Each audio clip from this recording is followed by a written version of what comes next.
Hi everyone, today we're going to talk about the rectangular approximation method, but before we get to that, let's take a look at this graph. So we are given a velocity graph here, and we are asked to determine the total distance traveled over this interval from t equals 0 to t equals 5. So taking a look at our first velocity graph, so velocity is on my y-axis, time is where I would have the x-axis, right? We have a consistent velocity of 80 miles per hour. Now, if I gave you this question without the graph, right, and I told you that we traveled 80 miles per hour for 5 hours, how would you get the total distance traveled? Well, I think you would just multiply those values, right? 80 miles per hour times 5 hours, the hours cancel out, and so you get 400 miles. So really the question we're talking about today is, where do I see this answer of 400 miles represented on my graph? And so what I'm going to do here is I'm going to show you the graph, right? And where we see 400 is in the area that I can generate between my velocity curve all the way down to the x, in this case, the t-axis, in between my interval of t equals 0 to t equals 5, right? This rectangle has an area of 400, okay? Well, what if my velocity is not a horizontal line? So in this case, my velocity is changing, right? Well, it still works out the exact same way. If I take a look at the area I can generate between this velocity graph all the way down to my axis, and this is actually a trapezoidal region, right? So if I follow my blue line, go all the way down, all the way over, back up, right? And I just chose to split it up into two pieces. I have a triangle and then I have a rectangle. I'm going to calculate their areas separately, right? And so for the triangle, this is 5 units across, 20 to 90, 70 units up. So that area 175 for the rectangle, 5 times 20 is 100. And so if I add those together, we get a total distance of 275 miles traveled. Okay. So again, the idea here is if we're looking at a velocity graph, right, what is the total distance? The total distance is represented by the area, we say, under the velocity curve. Now, we say under the curve, and that it's implied that we're talking about between the curve all the way down to my time axis, right? So that's the same case with both of these pictures. Okay.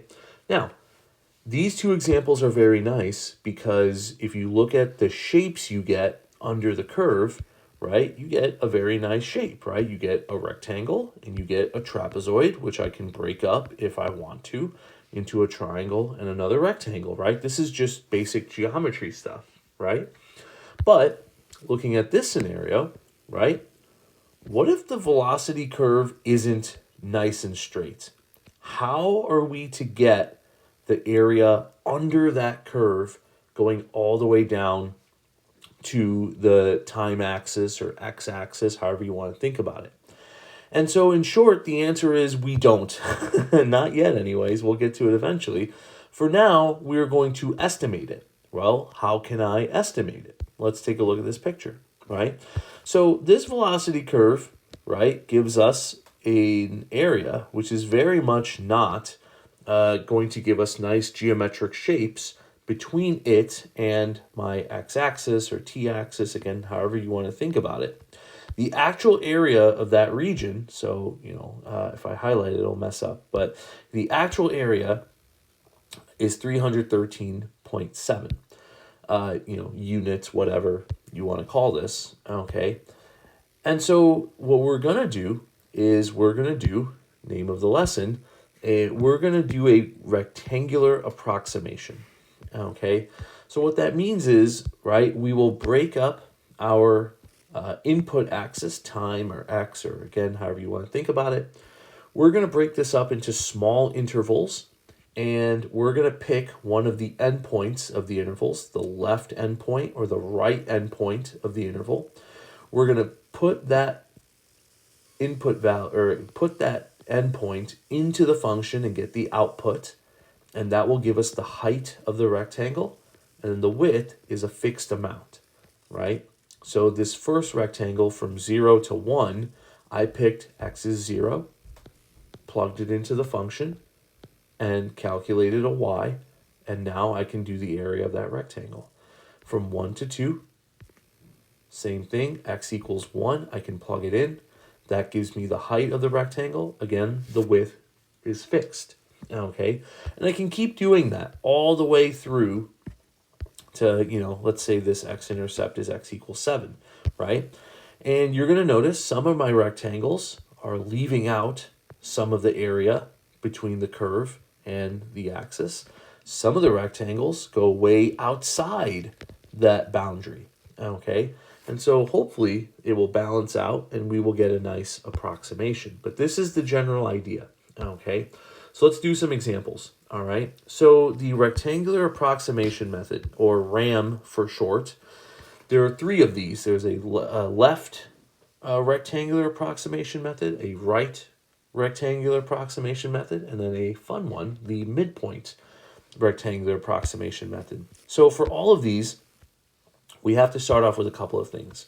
Number one, what should the width of each rectangle be, right? Now, we're going to take velocity out of our examples. We're just going to say we have the function, so f of x, right? So I can call the width of each rectangle delta x. So how much should x go by, okay? In our examples on this page, it's going to be 1. And then the other question is, what is the interval for this function? So like, what's the domain we're going to be looking at? And so all the examples on this page, it'll be 3 to 9, okay? So here's how this is going to work, right? So this first one we're going to do is going to be an LRAM, okay? So what that means is, if I'm thinking about this interval 3 to 9, I'm going to sneak around the graph here. There we go, okay? If I'm thinking about this interval from 3 to 9, right? We've said we want the width of each rectangle to be 1 unit. So what that means is, starting at x equals 3, right? I am going to go from 3 to 4. This is a sub-interval. 4 to 5 is a sub-interval. 5 to 6, 6 to 7, 7 to 8, all the way ending up in my last sub-interval, 8 to 9. And in all of these sub-intervals, I'm going to pick the left endpoint, okay? So my first left endpoint is x equals 3. Well, if I plug x equals 3 into the function, I get 0. So from 3 to 4, I'm making a rectangle with a width of 1 unit and a height of 0. Wah, wah. Well, that's kind of a dud. That's okay, right? That's just part of the calculation. 4 to 5, left endpoint is 4. Take x equals 4, plug it into the function, and you get this point right here. And so from 4 to 5, that's the width, I'm going to make a rectangle with this y-coordinate value of height, okay? From 5 to 6, I pick x equals 5, and that determines the height of that rectangle. 6 to 7, I pick 6. 7 to 8, I pick 7. And then my very last one, 8 to 9, I pick x equals 8. So again, we're doing an LRAM. I'm always picking the left endpoint. And so what I'm going to do is calculate the area of all 6 of these rectangles. Now you're looking at my picture and you're only seeing 5 rectangles, but that's because, remember, technically we made a rectangle with a height of 0. That's just how it goes sometimes, okay? So we're going to do what is called an LRAM calculation, where we're just going to add up the area of all of these rectangles. So again, we set the width of each rectangle to be 1. So you're going to see 1 times 1 times 1 times all of these. And then again, the height of each rectangle we get by plugging the left endpoint into the function, calculating that y-coordinate, which in this case, we're just looking at the graph to get the y-coordinates, right? This is the area of one rectangle, plus the area of another rectangle, plus the area of another, and another, and another, and another. We add up the area of all of these rectangles, and this is our approximation, 35 units, okay? And now later on, we'll talk about Is this a good approximation? Is this overestimating the area? Is this underestimating the area? We can clearly see from 3 to 4, there's a huge chunk that's not included. But from 8 to 9, there's a huge extra chunk outside of the curve that is included, right? So it's a give and take, okay? The next one we're going to do is called an RRAM, right? And it's going to work on the same basic principle, right? From 3 to 9, again, we set the width of the rectangles to be 1 unit. So all of my subintervals stay the same, but now I'm going to pick all of the right endpoints. So x equals 4, x equals 5, x equals 6, all the way to x equals 9. And so my first rectangle is made from 3 to 4. I pick 4. I pick the right endpoint. So I make my rectangle. I'm sorry I have this drawn already, but the way I do this is I start at the point and then I go back that way and come down. Okay, right? 4 to 5, same thing. Start at the point, go back and then down, right? Back and down, right? 7 to 8, I pick 8, go back to 7, draw it down. And then 8 to 9, I'm picking 9, and so we get nothing, okay? Now, the nice thing with this calculation, so if I write it out, what is the area of each rectangle? So again, we set the width to be 1. We don't have to, right? We can make the width whatever we want. We'll see an example of that on the next page, okay? But we're setting the width to be 1 times all of these function values in order to get the heights of those rectangles, add up the area of all the rectangles. And fun fact, this graph is symmetric about x equals 6. So it's whether I go left or right, you actually get the same value. Don't expect that to be the case every time. Okay, let's talk about the last one. It is an MRAM. This is probably the trickiest one, okay? Because the way this is going to work is we're going to take the midpoint of each subinterval. So from 3 to 4, I'm going to pick x is 3.5. And then the next one would be from 4 to 5, I would pick 4.5, etc., right? And so these are the values I'm going to plug into the function to get the height of my rectangle. So you can see that here, right? So from 3 to 4, I pick 3.5, go up to my function, there's the height. 4 to 5, I pick 4.5, go up, that's the height, right? 5.5, 6.5, 7.5, 8.5. And then, again, same principle here, we're just calculating area of the rectangles, okay? And then we don't need to calculate what this actual sum is. You are welcome to if you'd like, but as long as you understand the setup, that's the goal here. Okay. Okay, let's do another example. Now we're going to bring some notation into this. Okay. Group problem 2. So this is the equation for the functions we looked at on the last page, right? It was the same function every time. Negative quantity x minus 6 squared plus 9. And so we're going to look at it again on the interval from 3 to 9. Right? A says write an expression for the LRAM with delta x equaling a half. So this time, my subintervals are not going to go from 3 to 4, 4 to 5, etc., right? They would go from 3 to 3.5, from 3.5 to 4, right? From 4 to 4.5, etc., right? And because this time we're going to do an LRAM, right, I'm going to pick all of the left endpoints here. Okay. Now, what you're going to notice here, so here's my calculation, right? So LRAM, so again, the biggest thing you're going to notice here, right, is I'm multiplying by a half every time because that is going to be the width of each rectangle. Okay.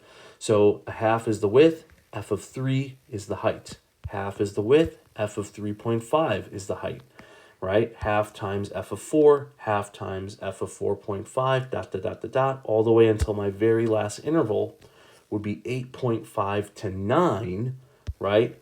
I would pick f of 8.5 to be the height of that last rectangle. Okay.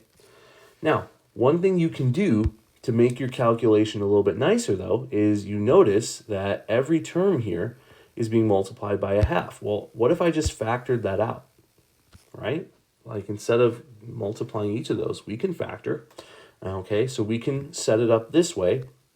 And now the last thing I'm going to show you is going to harken back to something we did in Algebra 2, which is using series notation, okay?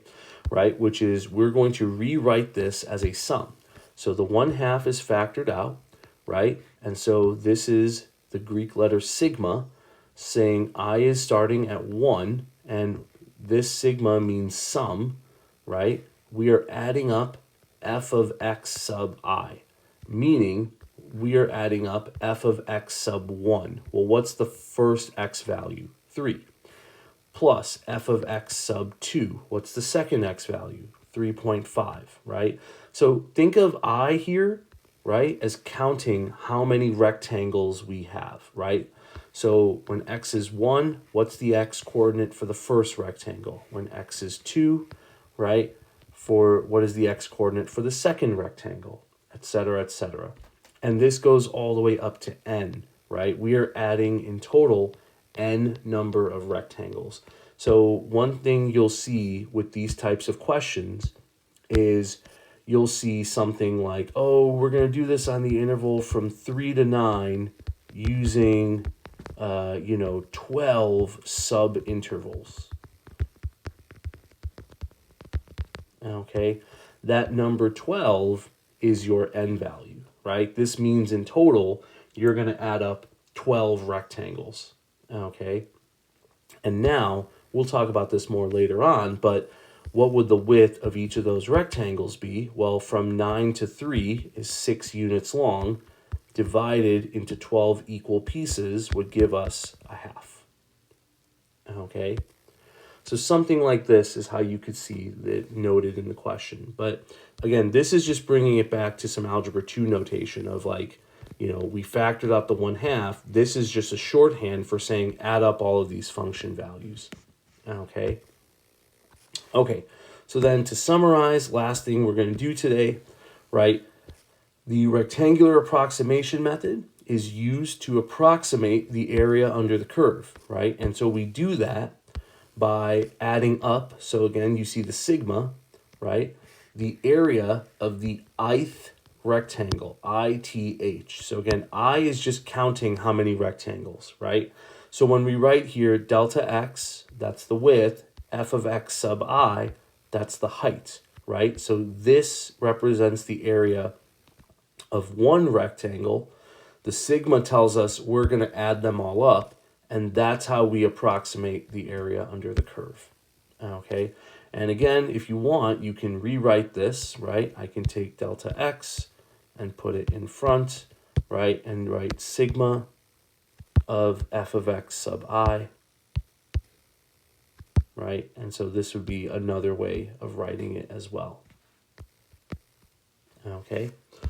Okay, so that's all we have for today, all right? And I will see you next time.